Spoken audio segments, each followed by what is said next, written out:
Namaste and welcome to all of you to my today's video on perfectionism. Perfectionism is actually a trap. Unfortunately, a lot of us are not even aware about it. You know what?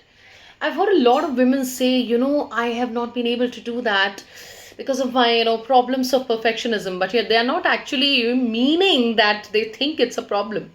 A lot of people think about perfectionism as this, I've always been the right one and I've always been the one, standing in front. So I always do a perfect job.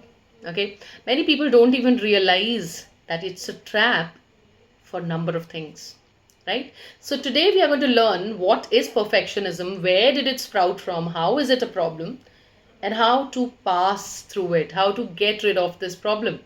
One of my ex students just suggested this topic to me because she had her own levels of issues. So she said, I'm not able to pass through it. How do I walk through it? So I gave her an answer, and then I realized perhaps other people also need it. So let's talk about it in detail today. Now, what is perfectionism? Some people might think, I don't think I'm a perfectionist and things like that. For all those people, let's break it down onto, what exactly do you mean by perfectionism? So, there is this impossibly, high level of, need or desire to meet a very let's say someone else's expectations, social high standards. Okay, so like let's say there's some marriage about to happen in your family, and everyone is buying some form of clothes and things like that, and you have this stress. I got to be looking the most stylish, or I should look 10 years younger than my age, or I have to buy something which makes me look most gorgeous. Versus also the fact that you know things like, I'm going to write my book, I'm going to write a perfect book, my first book is going to be a bestseller. For that I will take out that time. Last year, in fact, I spent half my year getting women to write down their books, their first books. And when I passed through like 16th, 17th woman, I thought that I realized that it's the same thing. Very, very, only the words were little here and there. Every woman felt, no, I'm going to take out time for this book. Now, when are you going to take out time for your book, or when are you, going to be fine with who you are? So, impossibly high standards, you're trying to meet that. Then you also have a fear of judgment. What are others going to think, or fear of failure. You want approval and things like that. And it's not always about doing well, it's also sometimes about avoiding mistakes. The Indian education system, I better not get there, because as an educator from last 12, 13 years, and now as a mentor and public speaking, a lot of spirituality and things like that, mentoring not just students, now I'm mentoring parents as well, like especially women, the mothers. I've realized that a lot of us are more interested in avoiding mistakes. When I look back at my life, I always wanted to be that good girl who makes everyone feel proud. Like literally everyone, oh, my parents should think like this, my in-laws should think like that. And guess what? Finally, there came a time I was so suffocated that I realized that I must break free. You cannot meet everyone's expectations. You cannot meet all the high, so-called high standards of the society. So perfectionism is something which pulls you out of originality and puts you into a box. Oh, this is acceptable. I'm going to become something like this. We don't realize that perfectionism does not talk about you being of a higher quality. It just talks about you are following the social norms and you are not being your original self. That is something that I really, really like to speak about. So we can look at perfectionism in two ways. I don't say that all forms of perfectionism are wrong. So there are two ways to identify yours. One is, like the adaptive and healthy one. Okay. So you are setting high standards for yourself. Okay. That, oh, like let's say if I'm writing a poem, so I'm going to write a poem in which the emotions and the words are going to be relatable to everyone. I always write those kind of poems. I always try my best. Number of times, and because poetry writing does not happen like it takes 5 days. Poetry writing happens with inspiration. I think of something and then I start writing, and like in 10 minutes 20 lines are already written. A lot of times many women, in fact even children come back to me, children in the sense, for me children, my students, ex students who are not children anymore. So they come back to me saying that, oh my god, I can so well relate to what you've written. Even for my LinkedIn post, or all kinds of posts that I write, my writing, I always make it relatable. And it's not like a conscious choice that I'm doing most of the times. I'm just writing what I feel. But after that, I read it once again like, a stranger. Okay. So it just doesn't have to be Arunima all the time in the writing, it has to be others as well. So if we are trying to do something healthy, which is adaptive, and there is flexibility and growth in that, then definitely it's a healthy one. You can go ahead with that. However, there are unhealthy levels and what can be called maladaptive levels of, you know, um, your level of wanting to become perfect, wherein you get into self criticism. In fact, procrastination is also one of the side effects of your, perfectionism, because you want to do it in the best possible manner. Unless I find out everything, how can I start it? Doesn't that lead to procrastination? So, perfectionism can take you there itself. And my friend, if you have already understood the problems with perfectionism, that it's not something which defines a high level character, it defines a big problem. I'm sure 50% of the work, the blockage of perfectionism is already gone, because number of times we don't even know what we are doing is wrong. A lot of women became good women thinking that this is the only way of being acceptable to myself. Guess what happened? You didn't become acceptable to anyone, least of all to yourself, because you can't make everyone happy, you know. So let's discuss also some of the signs for people who don't realize that they might be perfect. Now, if you are in a constant state of self criticism, okay, I've seen like many women. um, I remember that makes me laugh actually now.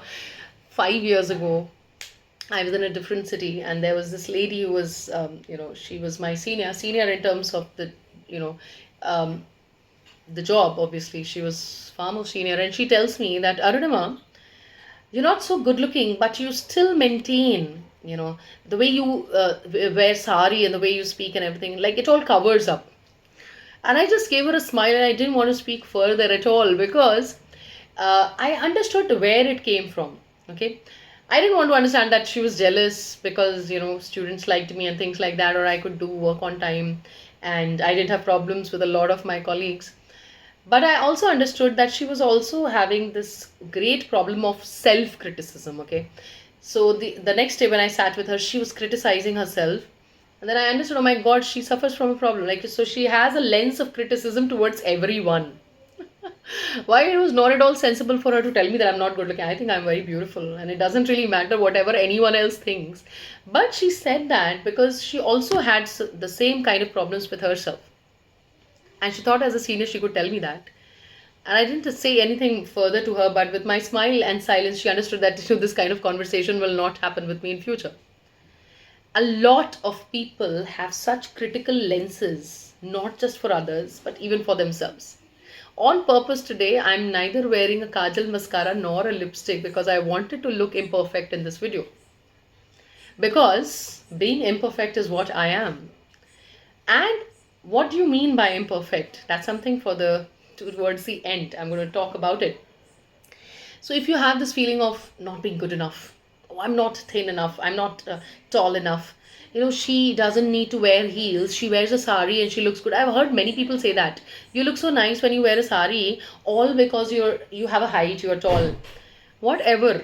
Even if I was not tall, I would still be as happy wearing a sari because I love wearing sari. But many people think like that. If you're delaying projects like, the book project many women had delayed, then, you are again probably on your perfection journey, which is causing more harm than helping you in any way. Over preparing, spending a lot, like, getting ready and all that. My God, I don't understand. Now, if I do understand like that also to a certain extent, I don't understand. Like, let's say there's a marriage, and the bride wants to look pretty. Now, to a certain extent, I don't even understand why are people spending lakhs and thousands and crores and whatever uh, for their marriage also, and getting a destination wedding only so that their wedding is, you know, so much different from others, other weddings and all that. And it's an outstanding wedding in the entire family. Everyone is going to remember that for centuries to come. Personally, I believe people should not spend so much on calling guests and getting them to eat food and dress up. And I don't know why can't we be more about emotions than of showing off how pretty and how rich and whatever we are.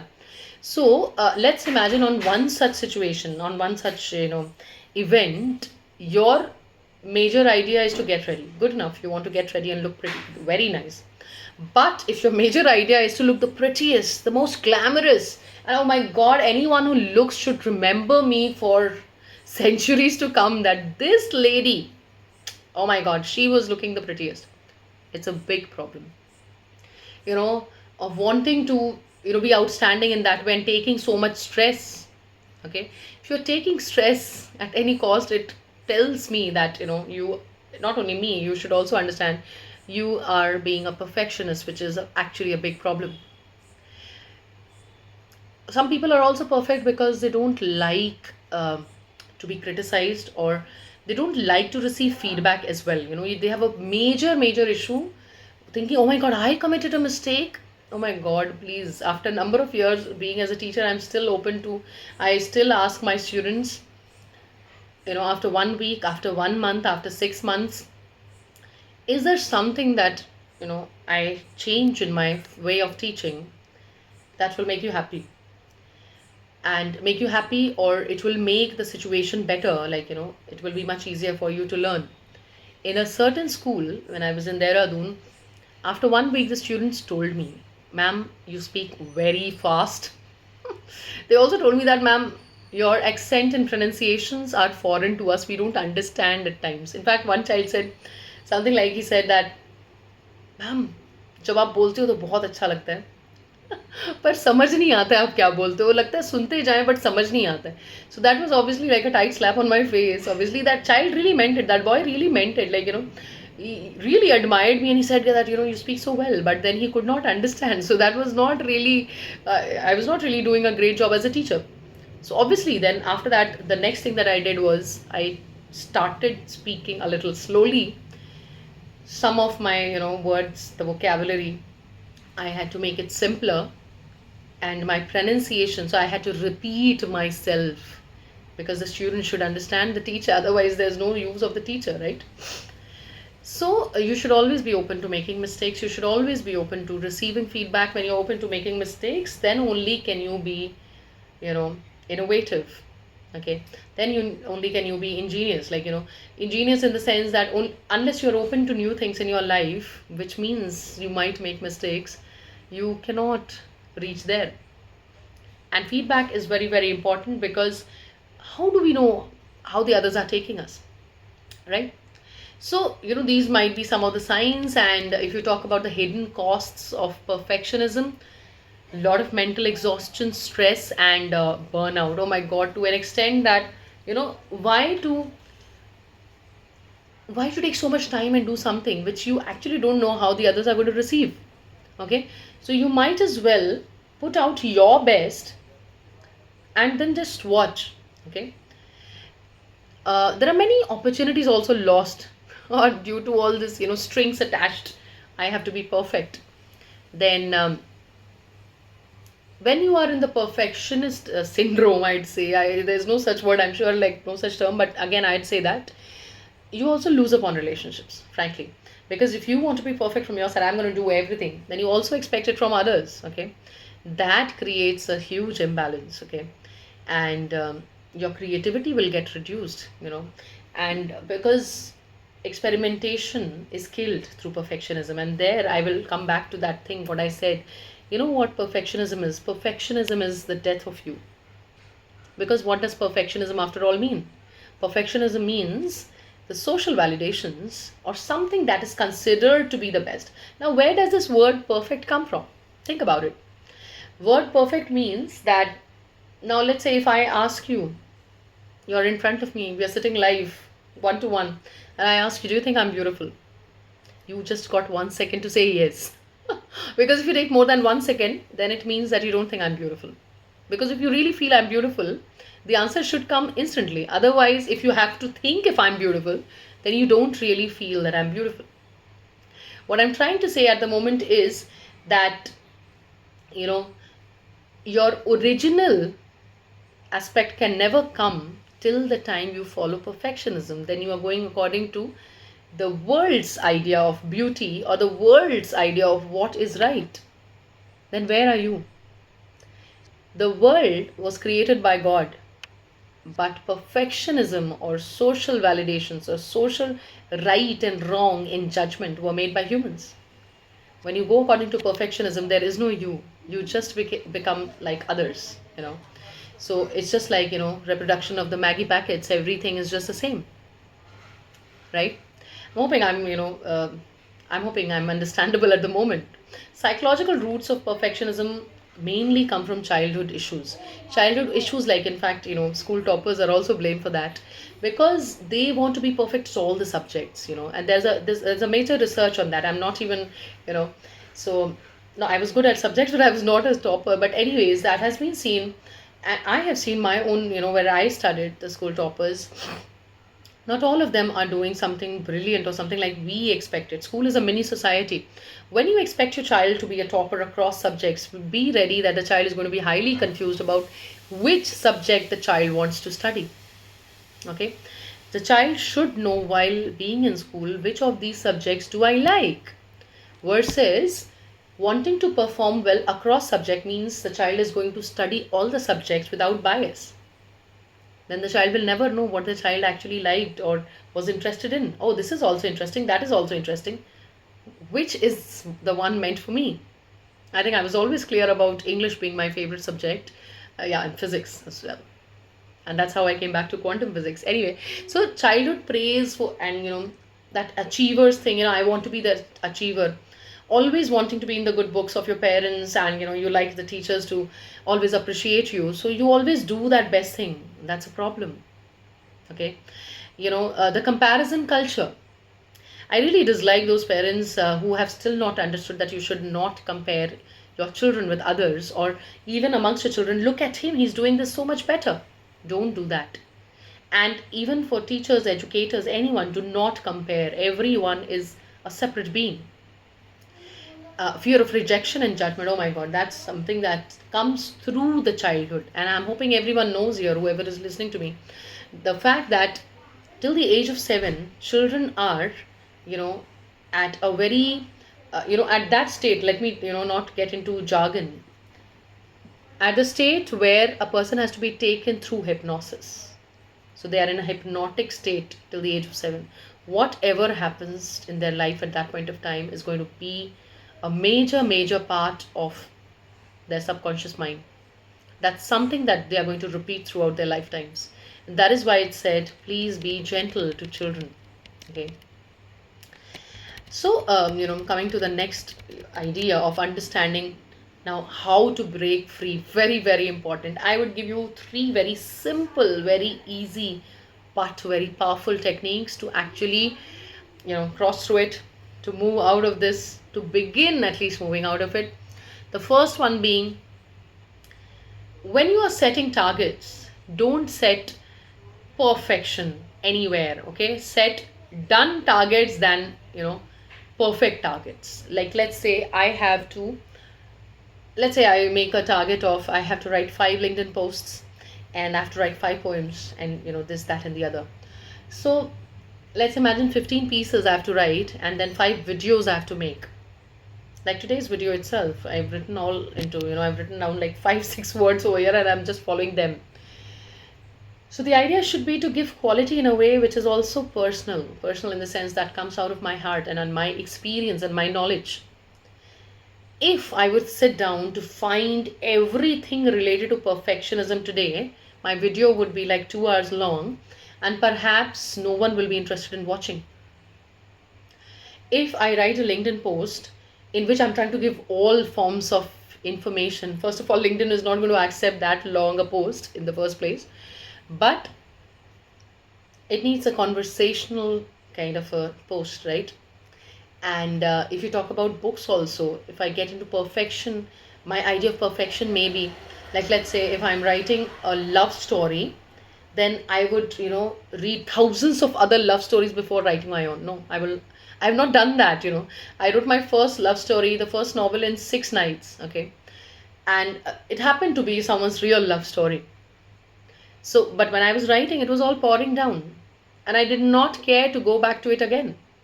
I just inserted things in between, and I did not think of perfection at all. So it happened, and that is why it also went up to be one of the best, selling, what do you say, novels in 2023. So, you have to put up the done targets. By when will I do it? Okay. Finish off the work. Then, oh my God, I'm going to make it perfect and not do it ever.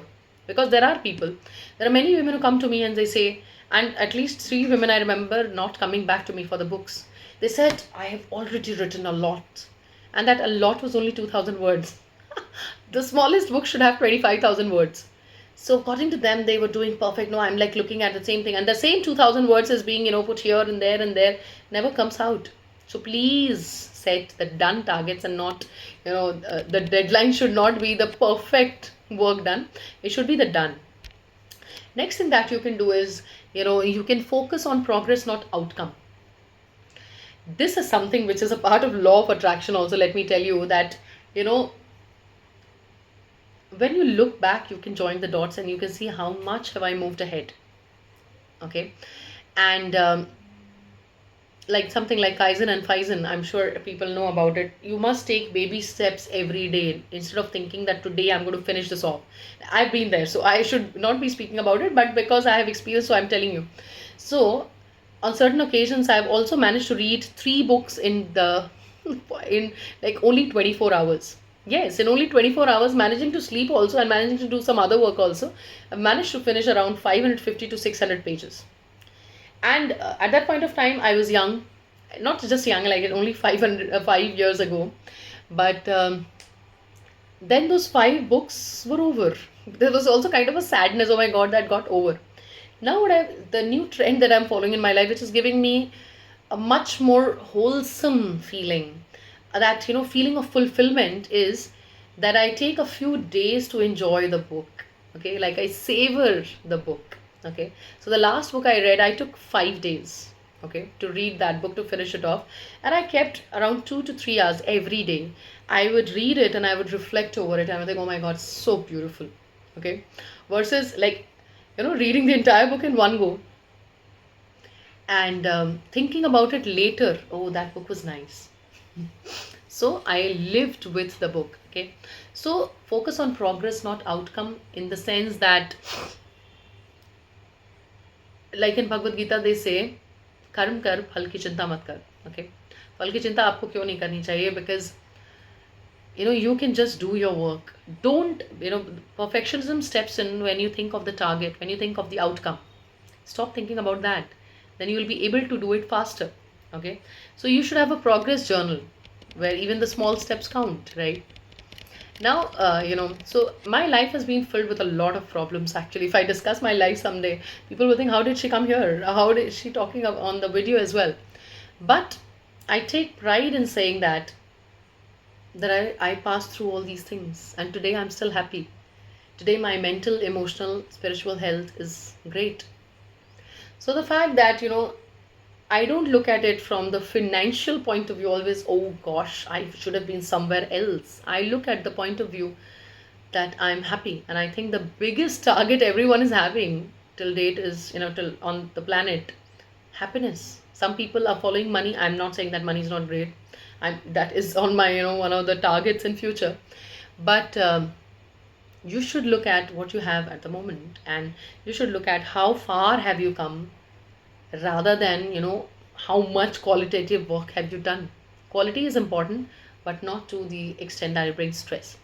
And the last thing of all, of the ways you can, the simple way you can walk out of it is, you can have a very very friendly talk with your self critic. So I'm just finishing off my shadow work certification, and one very very nice thing that I have learned over there is talking to your self critic. Oh my God, everyone has this inner child and inner critic and all those things. So you will always have, and that inner critic is very close to that parent or that teacher you have had in your life who criticized you a lot.